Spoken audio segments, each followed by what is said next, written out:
మీ ఎలాంటి వ్యాపార ప్రకటనలకైనా వెంటనే మా ఛానల్ సంప్రదించండి. ప్రేక్షకులందరికీ నమస్కారం. ఈరోజు మన స్టూడియోలో ప్రముఖ ఆధ్యాత్మికవేత్త వేదిక్ ఆస్ట్రాలజర్ గోనుగొంట్ల సురేష్ బాబు గారు ఉన్నారు. గురువుగారితో మాట్లాడేద్దాం. నమస్కారం గురుగారు. మణికంఠ గారు నమస్కారం అండి. గురుగారు, ఆగస్టు మాసం, విశేషంగా శ్రావణ మాసం, కర్కాటక రాశి వారి పరిస్థితి ఈ నెల ఎలా ఉండబోతుంది? పాజిటివ్గా ఉంటుందంటారా, నెగిటివ్గా ఉంటుందంటారా? ఓవరాల్గా ఎలాంటి జాగ్రత్తలు, పరిహారాలు తీసుకుంటే బాగుంటుందంటారు? మనం కర్కాటక రాశి కనుక చూసుకుంటే ఒక సామాన్యంగా ఉంది. పెద్ద ఒడిదుడుకులు ఏమీ లేవు అని చెప్పుకోవాలి. ఎందుకంటే గురువుకు విపరీత వేద ఉండటం వల్ల గురువు వీళ్ళకు కొంచెం అనుకూలించే అవకాశం ఎక్కువగా ఉంది.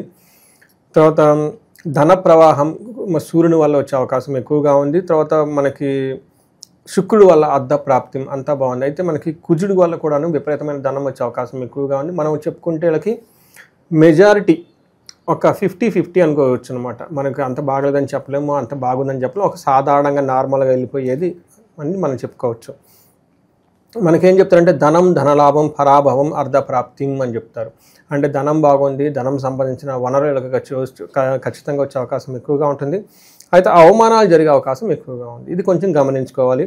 వీళ్ళకి కర్కాటక రాశి వాళ్ళకి లాస్ట్ మంత్ నేను కొంచెం జాబులు ఎక్కువగా పోయే అవకాశం ఎక్కువగా ఉందని చెప్పాను.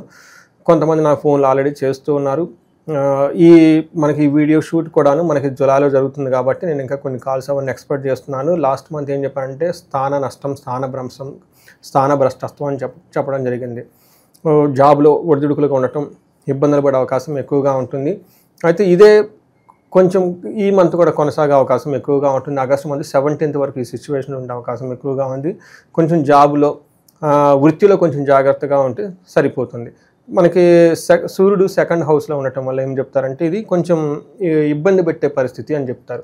ఏ విధంగా అంటే వీళ్ళే కావాలని చెప్పేసి ప్రాబ్లమ్స్ని కొని తెచ్చుకుంటారు. ఊరక తెచ్చుకోరు, డబ్బులు పెట్టి మరీ కొని తెచ్చుకోవటం అంటేది కదా.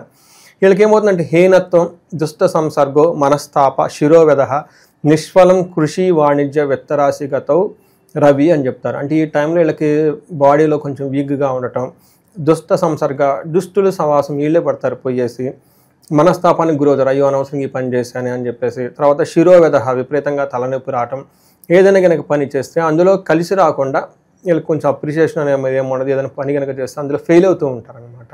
అందుకని చెప్పేసి వీళ్ళు కొంచెం స్లోగా ఉండటం ఎంతైనా ఉత్తమం. అంతేకాకుండా రోగాలు కూడా వచ్చే అవకాశం ఎక్కువగా ఉంది. ఇది సూర్యుడు వీళ్ళకి అనుకూలంగా లేరు కాబట్టి మనం కుజుని కనుక గమనించుకుంటే కుజుడు వీళ్ళకి మంచి చక్కగా యోగ్యతను ఇస్తున్నాడు. వీళ్ళకి వెన్నుముకగా నిలిచేది ఈ కుజుడే కాబట్టి కుజుడు వీళ్ళకి 3వ ఇంట్లో ఉండటం వల్ల వాళ్ళకి కొంచెం లాస్ట్ మంత్తో కంపేర్ చేస్తే కొంచెం ఆత్మధైర్యం, తర్వాత రిస్క్ టేకింగ్ ఎబిలిటీస్ ఇవన్నీ పెరిగి చాలా చక్కగా బాగుంటారు. మనకు 3వ ఇంట్లో కుజుడు ఉండటం వల్ల ఏం చెప్తారంటే విత్తలాభం, సదా ఆరోగ్యం, ఇష్టసిద్ధి, సుఖావహ, వస్త్రలాభో, ధన ప్రాప్తి, తృతీయ స్థానకే కుజ అని చెప్తారంటే ఈ టైంలో వీళ్ళకి ధన ప్రవాహం బాగుంటుంది, ఆరోగ్యం బాగుంటుంది, అనుకున్న పనులన్నీ ఏదో ఒక విధంగా అనుకున్న విధంగా చక్కగా కంప్లీట్ చేసుకుంటారు, వస్త్రలాభం ఉంటుందని కూడా చెప్తారనమాట. మనకి మనీ ప్రకారంగా బాగుంటుంది, ప్రొఫెషన్లో బాగుంటుంది. చక్కగా వీళ్ళకి చిన్న ప్రాబ్లమ్స్ ఉంటాయి కానీ అవన్నీ మనకి కంట్రోలబుల్ రేంజ్లో ఉంటాయని మనం చెప్పుకోవాలన్నమాట. ఇందాక చెప్పిన విధంగా దుష్ట సమాసం పట్టడం, వీళ్ళంతా ఇల్లుపై చేసుకోవటం తప్పగా మామూలుగా అయితే ప్రొఫెషన్ కానీ వేరే విధంగా అంత అనుకూలంగా ఉంది. 12వ ఇంట్లో శుక్రుడు ఉండటం వల్ల ఎగైన్ ఇది మనకేం చెప్తారంటే కొంచెం మిక్స్డ్గా ఉండే అవకాశం ఎక్కువగా ఉంటుంది. వీళ్ళకి శస్త్రపీడం, చోర బాధ, అతి మహాద్భయం, కృషి రవ్యాది సర్వ విఘ్నంస అని మనకు చెప్తూ ఉంటారు. ఏదైనా కనుక పని చేస్తే స్ట్రైట్గా రిజల్ట్ రాదు, కొంచెం ఆటంకాలతో కూడుకొని రిజల్ట్ వచ్చే అవకాశం ఎక్కువగా ఉంటుంది. ఊరుకునే భయపడే అవకాశం ఎక్కువగా ఉంటుంది. తర్వాత చోర బాధ, ఏదో ఒక విషయంలో వీళ్ళకి సంబంధించిన నగలు కానివ్వండి, డబ్బు కానీ వీళ్ళు చక్కగా ఇంటికి సంబంధించిన వ్యవహారాల్లో దొంగతనం జరిగే అవకాశం ఎక్కువగా ఉంది. కొంచెం జాగ్రత్తగా ఉండాలి. బట్ మిగతా అన్ని విషయాల్లో ఇది కొంచెం కనుక చూసుకుంటే మనకి సూర్యుడు శుక్రుడు కొంచెం ఇబ్బంది పెట్టే పరిస్థితిలో ఉన్న కుజుడు బాగా సపోర్ట్ ఇవ్వడంతో వీళ్ళకి కొంచెం ఈ మంత్ అంతా సాధారణంగా ఉండే అవకాశం ఎక్కువగా ఉంది. ఈ రాశిలో విశేషంగా ఏ నక్షత్రాలు ఉంటాయి, వాళ్ళకి ఎలా ఉండబోతుంది? ఇందులో మనకి 3 నక్షత్రాలు ఉంటాయండి. పునర్వసు, పుష్యమి, ఆశ్లేష నక్షత్రాలు 3 నక్షత్రాలు ఉంటాయి. పునర్వసు నక్షత్రం కనుక చూసుకుంటే వీళ్ళకి ఐశ్వర్యవంతంగా ఉంటుంది, సంపదలు చక్కగా వచ్చేస్తాయి, మృష్టాన్నము చక్కగా పార్టీల్లో, ఫంక్షన్లో స్వీట్స్ అవన్నీ తింటూ ఎంజాయబుల్గా ఉంటారు. ఛాలెంజెస్ ఎక్కడంటేనండి కలహము, మనకి ఆగస్టు 1st 10 daysలో నాశనం అని చూపిస్తుంటే తర్వాత కలహము, గొడవల అవకాశం ఎక్కువగా ఉంటుంది. పునర్వసు నక్షత్రం వాళ్ళకి ఐశ్వర్యవంతంగా ఉంటుంది, సంపదలు వచ్చేస్తాయి. అయితే నాశనము, కలహము చూపిస్తూ ఉంది. ఆశ్లేష నక్షత్రం వాళ్ళకి ఐశ్వర్యవంతంగా ఉంటుంది, సంపదలు వచ్చేస్తాయి. వీళ్ళకి కూడా కలహము నాశనము చెప్తూ ఉందండి. ఇక్కడ నాశనము అంటే ఇంతకుముందు వీళ్ళు ఏదైనా కనుక పని కానీ ఏదైనా కనుక స్టార్ట్ చేస్తుంటే అవి ఎట్టి పరిస్థితుల్లో ముందుకెళ్లకుండా ఆగిపోయేసి విత్డ్రా చేసుకునే పరిస్థితి ఉంటుంది, అది ముందుకెళ్ళదనమాట. అదేవిధంగా మనకి కలహం అంటే గొడవలు వచ్చే అవకాశం ఎక్కువగా ఉంటుంది. ఇవి కూడాను సిబ్లింగ్స్తో గొడవలు ఎక్కువ ఉండే అవకాశం ఎక్కువగా ఉంటుంది, అన్నదమ్ముల మధ్య, లేదంటే భూమికి సంబంధించిన వ్యవహారాలు, రియల్ ఎస్టేట్ రిలేటెడ్, తర్వాత వీటికి సంబంధించిన వ్యవహారాలు, వీళ్ళకున్న కాంపిటేటివ్నెస్, అగ్రెసివ్నెస్, కోపం, వీళ్ళ బిహేవియర్ వల్ల గొడవలు వచ్చే అవకాశం ఎక్కువగా ఉంది. మిగతా అన్ని విషయాల్లో చక్కగా ఉంది. ఇక మనం చెప్పుకునే విధంగా ఒక నార్మల్గా తటస్థంగా ఉండే అవకాశం ఎక్కువగా ఉంటుంది వీళ్ళకి. కొత్తగా ఎవరన్నా భూములు కావచ్చు, కొత్తగా సొంత ఇల్లు కొనుక్కోవాలని ప్లాన్ ఉంటే కనుక వాళ్ళకి ఏదైనా అనుకూలంగా ఉంటుంది? మంచి అనుకూలమైన టైం అండి, ది బెస్ట్ అనుకూలమైన టైం. ఇప్పుడు కనుక డీల్స్ చేసుకుంటే ఇలా ఖచ్చితంగా లాభాలు వస్తాయి. ప్రేమ వివాహాలు ప్రత్యేకంగా ఎవరైతే చేసుకోవాలనుకుంటున్నారో ఏదన్నా సానుకూలంగా ఉంటుందంటారు ఈ రాశి వాళ్ళు?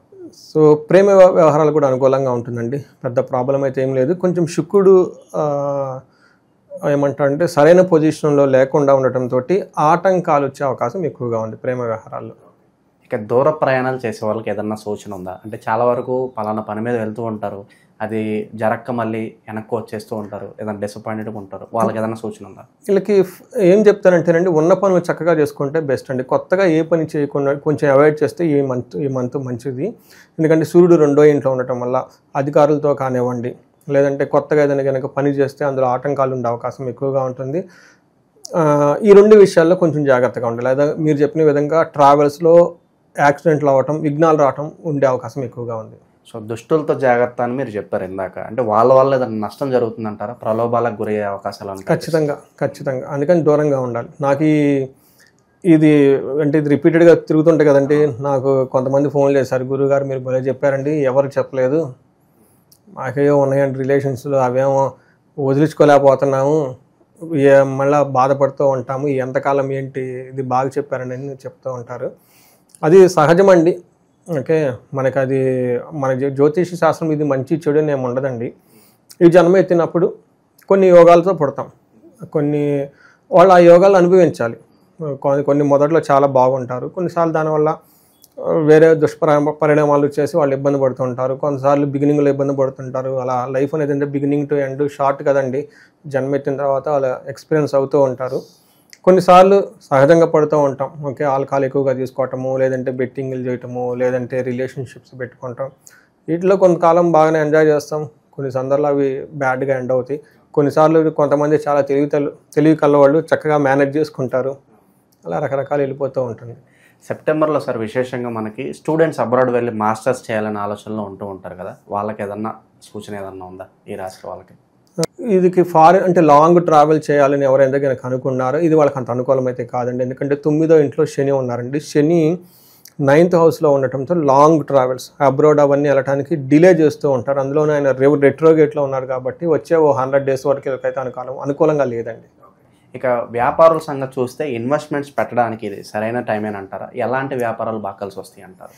వీళ్ళకి వ్యాపారానికి సంబంధించి కొంచెం ఆపేస్తే బెటర్ అండి. ఎందుకంటే వీళ్ళకి సూర్యుడు కేతువుతో కలిసి ఉన్నారు, అంత అనుకూలం అయితే కాదు, బెస్ట్ టైం అయితే కాదండి. నేను బెస్ట్ అడ్వైజ్ ఏమంటేనండి, ఎక్స్పెరిమెంట్లో కొత్త ఏమీ చేయకుండా ఉన్నదాంతో చక్కగా నడిపించుకుంటా పోతే ఈ మంత్ బెటర్. సో రిస్క్ లేకుండా మినిమం బడ్జెట్లో ఇన్వెస్ట్మెంట్ చేసుకుంటూ వెళ్తే పర్వాలేదంటే ఆల్రెడీ చేస్తున్న వాళ్ళు ఎప్పుడేనంటే ఆల్రెడీ మనకు చేస్తున్నది బెస్ట్ అండి. ఎందుకంటే స్వధర్మో శ్రేయోదాయక అని చెప్పేసి మనం ఎప్పటి నుంచో చేస్తున్న పనులు వాటిలో చేస్తే అందులో రిస్క్ ఉండదండి.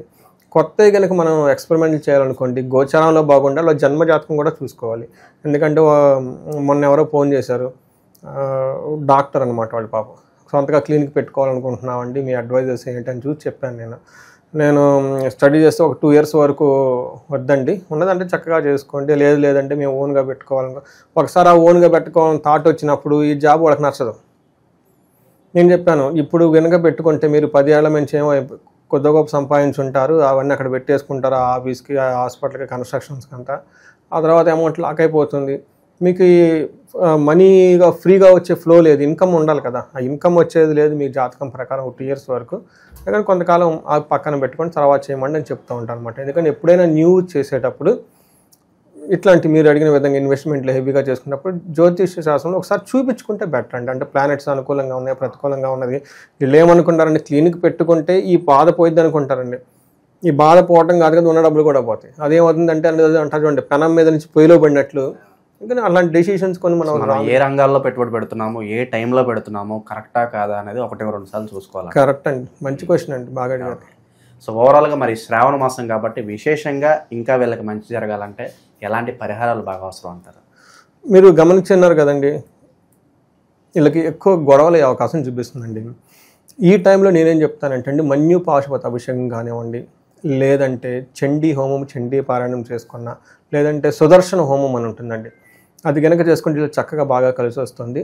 సో నేను ఏం చేస్తున్నానంటే అండి, జనరల్గా ధర్మార్థ కామ మోక్షాలు అంటారు కదండి, మనకి ఋగ్వేదంలో శ్రీ సూక్తం చెప్పిన, ఆది శంకరాచార్యులు కనకదార స్తోత్రం ఇచ్చిన, ధనానికి సంబంధించి ఎవరు ఎలాంటి బాధలు పడకూడదు అని సంబంధించి మనకి చాలా ధనానికి హైయర్ ప్రయారిటీ ఇచ్చాడు. సెకండ్ మోస్ట్ ప్రయారిటీ ఏంటంటే ధనానికి ఇచ్చారు. ఎవరైనా కనుక ధనానికి కనుక ఇబ్బంది ఎవరు పడకూడదండి అసలు, నా ఉద్దేశం అది. ఎందుకని నేను లాస్ట్ టైం చాలామందికి కుబేర పాశుపత అభిషేకం, మహాలక్ష్మి విశేష హోమం నేను ఎప్పుడు ప్రతిసారి చెప్తూనే ఉంటాను ఆ వీడియోలో. ఇవి 1-to-1 వాళ్ళకి చేశానండి. అయితే సామూహికంగా ఎప్పుడూ చేయలేదు, కానీ ఈసారి చేద్దాము కొంతమంది. కానీ ఎందుకంటే కొంతమంది ఏమండి మాకు ఖర్చు ఎక్కువ అండి, మాకు ఏదన్నా ఒక ఆపర్చునిటీ లాగా క్రియేట్ చేయండి అని అడుగుతూ ఉంటే, ఈసారి ఆగస్టు 21, 22 ఫస్ట్ రోజు వచ్చేటప్పటికి కుబేర పాశుపత అభిషేకం. ధనం మన ఇంట్లో నిలబడటానికి, సంపదలకు అధిపతి కుబేరుడు కాబట్టి ఆ సంపదలు మన ఇంట్లో నిలవ ఉండాలి. సంపద అసలు మనం సృష్టించాలి. అసలు మన దగ్గర సంపద కనపట్లేదు, ఎక్కడ ఒక అవకాశాలే లేనప్పుడు మహాలక్ష్మి విశేష హోమం ఒకటి, శీఘ్ర ధన ప్రాప్తి, నష్టద్రవ్యపతి, పోయిన ధనం కూడా మళ్ళీ తిరిగి రావడానికి. ఇది అంతా వచ్చేటప్పటికి అమ్మవారి యొక్క విశేష హోమం. ఇలా 2 కలిపేసి ఒక ప్లానింగ్ పెట్టేసి చేస్తూ ఉన్నాం. సో ఇది సామూహికంగా నెంబర్ ఆఫ్ పీపుల్ వచ్చి వాళ్ళందరూ కూడా చక్కగా పార్టిసిపేట్ చేస్తే, ఇది కూడా కొంచెం వైభవోపేతంగా అందరినీ ఎవరైతే పార్టిసిపేట్ డైరెక్ట్గా ఫిజికల్గా వచ్చి కూర్చొని ఈ హోమం అన్నీ చేసే విధంగా ప్లాన్ చేస్తున్నాం.